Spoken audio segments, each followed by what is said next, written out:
தயமா குருவின் துணை எல்லோரும் நலமாக இருக்கணும்.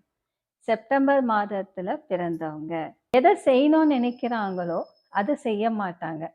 சிந்திப்பது ஒண்ணு, செயலாகுவது ஒண்ணு. ஆனா அதனை செய்யணும்னு நினைக்கிறீங்களோ அதுக்கு முழுமையாக நான் செய்யணும் அடமா இருப்பாங்க. ரொம்ப நான் தான் அப்படின்னுட்டு இருப்பாங்க. யார் எதை சொன்னாலும் அவங்க கேட்டுக்க மாட்டாங்க. ரொம்ப அடம். அந்த அடத்தை விட்டுட்டா அவங்க வாழ்க்கை பிரகாசமா இருக்கும். குடும்ப வாழ்க்கையில நிம்மதி இருக்காது. பிள்ளைங்க அவங்கள ஏதாவது ஒண்ணு குறையா சொல்லிட்டே இருப்பாங்க. நெறைய சாதனை செய்யணும்னு நினைப்பாங்க. ஆனா செய்ய முடியாது. இந்த மாரி இருந்தா நீங்க கோவங்கள் இது எல்லாமே விட்டுடணும். கோவம் இயற்கை. எவ்ளோ அந்த நேரத்துல கோவமோ, அந்த நேரத்துல அன்போ அது போயிடும்.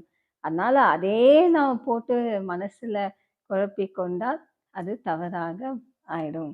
இப்ப யாராச்சும் எதனா சொன்னா அவங்க அதையே சிந்தித்துக் கொண்டே இருப்பாங்க. ஏதாவது ஒரு பிரச்சனைனா அதையே சிந்தித்துக் கொண்டு இருப்பாங்க. அந்த மாதிரி இருந்தா உடல் ரீதியாக பாதிப்புகள் ஏற்படும். ஸ்ட்ரெஸ் எடுத்துக்குவாங்க. ரொம்ப டிப்ரஷன் ஆகுவாங்க. வாழ்க்கையில ஒரு படபடன்னு செஞ்சுட்டு போயிடுவாங்க. எந்த ஒரு விஷயம் இருந்தாலும் சரி, அத சிந்திக்க மாட்டாங்க. நாளைக்கு வரப்போற ஆபத்த சிந்திக்க மாட்டாங்க. இன்னைக்கு என்ன ஆகுது? அத பார்த்துட்டு போயின்னே இருக்கலாம் அப்படின்னுவாங்க. இன்னைக்கு நீங்க ₹1,00,000 குடுத்தாலும் மறுநாள் பார்த்தீங்கன்னா இருக்காது அவங்க கிட்ட. அது அத்தனையும் செலவு பண்ணுவாங்க. அதனால ரொம்ப கவனமாக இருக்கணும். வாழ்க்கையில ரொம்ப படபடப்பு இல்லாம, நிதானமா ஒவ்வொரு வேலையும் செய்து முடிங்க. 4 பேர் நல்ல விஷயத்தை சொல்லுறத கேட்டு தெரிஞ்சுக்கங்க.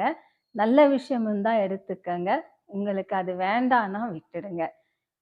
நெறைய பேரு கிட்ட பழகுவாங்க. ஆசைகள் அதிகமா இருக்கும் இவங்களுக்கு. நெறைய பேர சேர்த்து பிடிக்கணும். அவங்க வாழ்க்கை சுபக்ஷமா இருக்கணும். அ நெறைய பந்தங்க கிட்ட அன்பா இருக்கணும். நெறைய ஆசைப்படுவாங்க. அவங்க வாழ்க்கையில நெறைய ஆசைகள் வரும். அந்த ஆசை எல்லாமே ஒரு நிமிஷத்துல மறைஞ்சு போன மாதிரி இருக்கும். யாருமே அவங்க கிட்ட அவ்ளோ அன்பா இருக்க மாட்டாங்க. இவங்க எவ்ளோ ஆசைப்படுறாங்களோ ஒரு விஷயத்தை அது கிடைக்காது.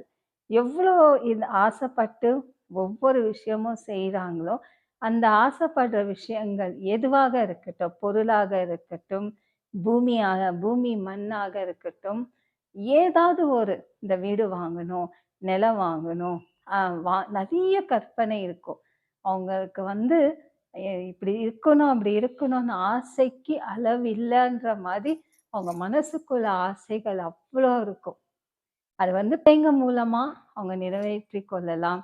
கணவர் மூலமா அவங்க நிறைவேற்றிக் கொள்ளலாம். சகோதரி மூலமாக அவங்க நிறைவேற்றிக் கொள்ளலாம் தவிர, அவங்களே ஆசைப்பட்டாலும் அந்த ரொம்ப கிடைக்கிறதுக்கு போராடணும். ரொம்ப சிந்திச்சு செயல்படுவது நன்மை.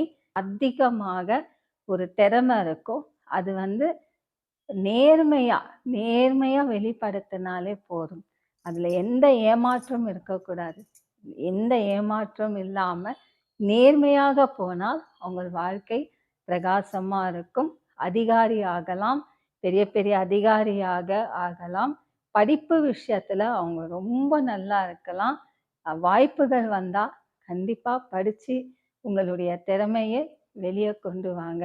பிள்ளைங்க எல்லாமே நல்லா படிப்பு வரும். அவங்களுக்கு ஒரு டேலண்ட் இருக்கு. அத சரியா உபயோகம் செய்யணும். உபயோகம் செய்யலன்னா அது பிரச்சனை தான். இன்றைய தினம் ஆகட்டும், நாளைக்கு பார்த்துக்கலாம் விட்டுடக்கூடாது. நாளைக்கு என்ன வேணுமோ அது இன்னைக்கு சேர்த்து வச்சாதான் உண்டு. ரொம்ப பண விஷயம் செலவு பண்ணாம சேர்த்து வைப்பது நன்மை. உங்க ஆபத்துக்கு நிச்சயமாக உதவும். அதனால கிருத்திகை, சஷ்டி, செவ்வாய்க்கிழமை கண்டிப்பா முருகர் கோவிலுக்கு போயிட்டு வாங்க. செவ்வாய்க்கிழமை மா இலை தீபங்கள் ஏத்துங்க. பார்வதி அம்மா கோவிலுக்கு போய் தரிசனம் பெற்று வாருங்க. சிவன் சக்தி இருக்க கோவிலுக்கு போயிட்டு வாங்க. குடும்ப வாழ்க்கை சுபக்ஷமா இருக்கும். பிள்ளைங்க வாழ்க்கை சுபக்ஷமா இருக்கும். நீங்க என்ன வேண்டுனாலும் அது நடக்கும். நீங்க என்ன சொன்னாலும் நடக்கும். நீங்க என்ன மத்தவங்களுக்கு சொல்றீங்களோ அது பலிச்சிடும். ஆனா, உங்களுக்கு நீங்க நீங்க அந்த அட்வைஸ் நீங்க ஏத்துக்க மாட்டீங்க. மத்தவங்க உங்கள் வாழ்க்கையில நெறைய எதிர்ப்புகள் இருக்கா? எதிரிகள் உங்களுக்கு தெரியிறாங்களா? ஒதுங்கிருங்க. அவங்க கிட்ட போய் நான் அப்படி இல்லன்னு ஆர்கியூமென்ட் பண்ண வேண்டாம். ஆர்கியூமென்ட் எல்லாம் பண்ணாம, நீங்க தனியா நின்று சாதனை செய்யுங்க. முருகனை தரிசனம் செய்யுங்க. குலதெய்வத்தை பிரார்த்தனை இருங்க. உங்களுக்கு மனசு நிம்மதி வேணுமா? கோவில்ல போய் தரிசனம் செய்யுங்க. ஆறுபடை முருகன் கோவில்ல போயிட்டு தரிசனம் செஞ்சுட்டு வாங்க. ரொம்ப நல்லது. இல்லத்துல கிருத்திகை, சஷ்டி அன்னைக்கு வேல் இருந்தா ஆயுதத்துக்கு அபிஷேகம் செய்து பிரார்த்தனை இருங்க. உங்களுக்கு பிடிச்ச இஷ்ட தேவதர்களை நினைத்து பிரார்த்தனை இருங்க. கண்டிப்பா நீங்க நினைக்கிறது நடக்கும். நீங்க அரளி செடி இருக்கு இல்லையா? அது கோவில்ல போய் உங்க கையால அந்த செடிய நீங்க வச்சுட்டு வாங்க. ரொம்ப நல்லது. பூக்கள், பூக்கள் மலர்கள் இருக்க செடிகள், மல்லிகைப்பூ, அலரி பூ, இந்த மாரி சாமந்தி பூ, இந்த மாரி மலர்கள் இருக்க செடிகள் கோவில்ல தானம் செய்யுங்க. ஸ்கூல்ல வைங்க. இந்த மாரி பப்ளிக் பிளேஸ்ல வைங்க. ரொம்ப நல்லது. தானம் செய்யறது அன்னதானம். உங்க கையில நீங்க என்ன தானம் செய்தாலும், அது அவ்வளோ அற்புதமாக உங்களுக்கு புண்ணியம் சேரும்.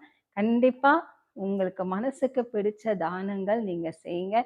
எல்லாமே சித்தியாகும்.